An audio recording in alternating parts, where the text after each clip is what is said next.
వనస్థలిపురంలో RS brothers mega shopping mall Akkineni Naga Chaitanya మరియు Sobhita గార్లచే September 26న ఘన ప్రారంభం. నాకు డాక్టర్ కావాలని లేదు అంటూ ఓ యువకుడు 19 ఏళ్ల ర్యాంకర్ సూసైడ్ నోట్ రాసి బలవన్మరణానికి పాల్పడిన ఘటన తీవ్ర కలకలం రేపుతోంది. మహారాష్ట్ర చంద్రాపూర్కు చెందినటువంటి అనురాగ్ అనిల్ బోర్కర్ 19 ఇయర్స్ ఉన్నటువంటి వ్యక్తి స్టూడెంట్. అబ్బాయి NEET UG 2025 all India ranker కూడా 1475 ర్యాంకు సాధించినటువంటి అతను ఎందుకు చనిపోవాలి అనుకున్నాడు అనేదానికి కారణం నేను డాక్టర్ కావాలి అనుకోవటం లేదు.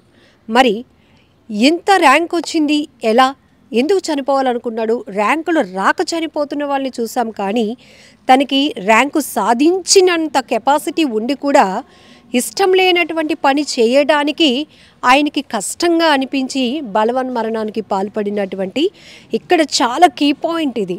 ఎందుకంటే తను పేరెంట్స్ ప్రెజర్ వల్ల అయితే కనుక నీట్లో ర్యాంకు సాధించగలిగాడు, తనేంటో ప్రూవ్ చేసుకోగలిగాడు.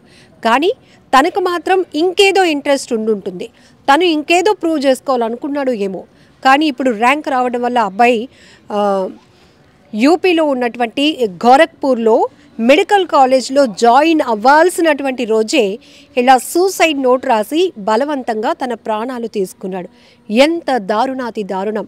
ఆత్మహత్య అనేది, బలవంతంగా ప్రాణాలు తీసుకోవాలి అనేది ఎంత పెద్ద తప్పు. కానీ ఇలా ఇష్టం లేని పని చేయిస్తున్నారనో, ఇష్టం లేదు ఈ జీవితమనో, లేకపోతే ఏదో సొసైటీలో జరుగుతున్న పరిస్థితులు నేను ఫేస్ చేయలేకపోతున్నానో, ప్రేమ వైఫల్యమనో, లేకపోతే అనుకున్నట్టుగా ర్యాంకులు సాధించలేకపోయాననో, ఫ్యూచర్ పైన ఒక వ్యూ లేకపోవడం, ఒక నిర్దిష్టమైన ప్రణాళిక లేక నేను ఏమో అవ్వాలనుకున్నాను, ఏదో అయిపోతుంది నా లైఫ్ అని ఒక ఆందోళన, గందరగోళం, ఇలా రకరకాల కారణాలతో. ఎందుకంటే కొంతమంది సూసైడ్ చేసుకునే ముందు కూడా ఎందుకు చనిపోవాలి అనుకుంటున్నామో కూడా తెలియజెప్పే ప్రయత్నం కూడా చేస్తున్నారు. ఈ మధ్య సోషల్ మీడియా యాక్టివ్ అయిన తర్వాత చాలామంది తాము బలవంతంగా ప్రాణాలు తీసుకోవడానికి వెళ్తూనే ఆ నిర్ణయానికి, ఇలాంటి కఠినమైనటువంటి నిర్ణయానికి కారణమేంటో తెలియజెప్పే ప్రయత్నంలో సెల్ఫీ వీడియోలు కూడా తీసి పోస్ట్ చేస్తున్నారు. మరి కొంతమంది సూసైడ్ నోట్ రాసి ఆ కారణం అందరికీ తెలియాలి అని తెలియజెప్పే ప్రయత్నం చేస్తున్నారు. ఇక్కడ పోలీసుల దర్యాప్తులో ఈ సూసైడ్ నోట్ బయటపడింది. అనురాగ్ అనిల్ బోర్కర్ అనే అబ్బాయి చాలా టాపర్. ఎందుకంటే నీట్ యూజీ 2025లో ఆల్ ఇండియా ర్యాంక్లో 1475 అంటే 99.99% అబ్బాయికి వచ్చినటువంటి ఆ రేంజ్ టాపర్ ఎందుకు చనిపోవాలనుకున్నాడు? ఈ స్థాయిలో మార్కులు వచ్చాయి, ఈ స్థాయిలో ర్యాంక్ సాధించిన నా కొడుకు ఒక డాక్టర్ అవ్వాలని ఒక ఉద్దేశం, ఒక ఆలోచన, ఒక బలమైన కోరిక పేరెంట్స్లో ఉండొచ్చు. బట్ ఈ అబ్బాయిలో మాత్రం మెడికల్ ఫీల్డ్ వైపు వెళ్ళాలని ఇష్టం లేకపోవచ్చు. ఇక్కడ ఒకటే పెద్ద ట్విస్ట్ ఏంటంటే, ఈ స్థాయి ర్యాంకులు సాధించాలంటే, ఎంతో అచీవ్మెంట్ సాధించాలంటే చాలా సాక్రిఫైస్ చేయాలి. ఒక్కటే లక్ష్యంగా, ఒక్కటే ర్యాంకు సాధించాలనే ఆలోచనతో ఎన్నో వదులుకొని ఎంతో కష్టపడితే, ఎంతో ఇష్టంగా చదివితే కానీ ఈ ర్యాంకు సాధించలేరు. కానీ ఈ కోరిక వాళ్ళ తల్లిదండ్రులదై ఉంటుంది.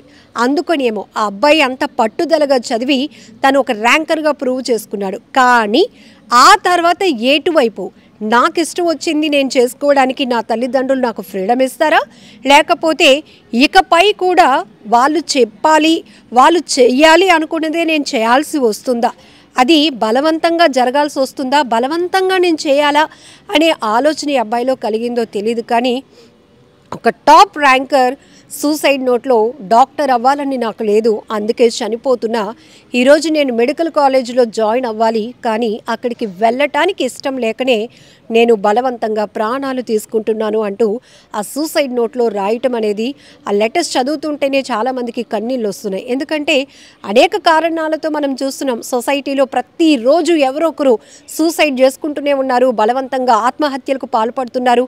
అందులో ప్రేమ వైఫల్యాలు కావచ్చు, అనుకున్నట్టుగా ర్యాంకులు రాలేదనో, అనుకున్న కాలేజీలో సీట్ రాలేదనో, తల్లిదండ్రులు ఇష్టమైనటువంటి బైక్ కొనివ్వలేదనో, ఐఫోన్ కొనివ్వలేదనో, లేకపోతే ప్రేమించిన అమ్మాయితో పెళ్లి పెళ్లి చేయలేదనో, ప్రేమించిన అమ్మాయి మోసం చేసిందనో, లేకపోతే ఫ్రెండ్స్తో నన్ను కలుపుకోవటం లేదనో, ఇలా రకరకాల కారణాలను తీవ్ర ఒత్తిడిగా వాళ్ళు తీసుకొని క్షణికావేశంలో తీసుకుంటున్న నిర్ణయం ఆత్మహత్య. చాలా ఘోరాతి ఘోరం. ఈ మధ్యకాలంలో ఎక్కువగా ఇలాంటి బలవన్మరణాల సంఖ్య మరింతగా పెరుగుతోంది. అందులో యువత ఉండటం చాలా బాధాకరం.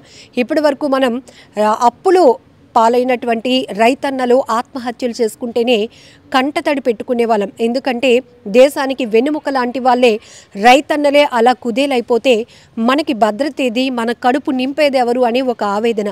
కానీ ఈ మధ్యకాలంలో యువత ఎక్కువగా ఆత్మహత్యలకు పాల్పడుతూ ఉండటం చాలా బాధాకరమైన విషయం. కనీసం వాళ్ళ తల్లిదండ్రుల గురించి కూడా ఆలోచించటం లేదు. ఇది కాకపోతే ఇంకొక దాంట్లో మనం నెగ్గగలుగుతాము అనేటటువంటి ఆత్మస్థైర్యం కానీ కాన్ఫిడెన్స్ లెవెల్స్ కూడా వాళ్ళలో ఉండట్లేదు. ఒక రకంగా చెప్పాలంటే ఒకప్పుడు చిన్నప్పుడు విద్యతో పాటు ఎలా ఫ్యూచర్లో మనం ఉండగలుగుతాం, సొసైటీని ఎలా ఎదుర్కోవాలి, సోషల్ కమ్యూనికేషన్ లేకపోతే ఇట్లాంటి వాటిపైన కూడా ఒక అవగాహనతో పెరిగే వాతావరణం ఉండేదేమో. కొంచెం స్ట్రాంగ్గా ఉండేవాళ్ళు, స్పోర్ట్స్లో కూడా యాక్టివ్గా ఉండేవాళ్ళు. కాబట్టి మెంటల్గా కూడా వాళ్ళలో ఒక స్టెబిలిటీ ఉండేది, మంచి నిర్ణయాలు తీసుకునే ఆలోచన శక్తి కూడా ఉండేది. బట్ ఇప్పుడు ఉన్న పిల్లల్లో ప్యాంపరింగ్ ఎక్కువైపోతుంది, ముద్దు ఎక్కువైపోతుంది. కొంతమంది తల్లిదండ్రులు అయితే బలవంతంగా పిల్లలపైన వాళ్ళ అభిప్రాయాలు, కోరికలు రుద్దుతున్న పరిస్థితులు ఉన్నాయి. కొంతమంది పిల్లలు తల్లిదండ్రుల ఆలోచనలను, వాళ్ళ కేరింగ్ని, వాళ్ళ ఇంట్రెస్ట్లను అర్థం చేసుకోలేని పరిస్థితిలో పిల్లలు ఉన్నారు. ఏది ఏమైనా ఆత్మహత్యలకు ఇవి కారణాలు అవటం చాలా బాధాకరం. అసలు ఈ ఆత్మహత్యలు ఆగాలి. అందులోనూ ఒక ర్యాంకర్ సూసైడ్ నోట్లో తను చెప్పిన కారణం అనేది ఎవరు జీర్ణించుకోలేనటువంటి పరిస్థితి కూడా కనబడుతోంది. నిజంగా ప్రస్తుతం ఉన్నటువంటి సమాజం దేనికి ప్రయారిటీ ఇస్తుంది?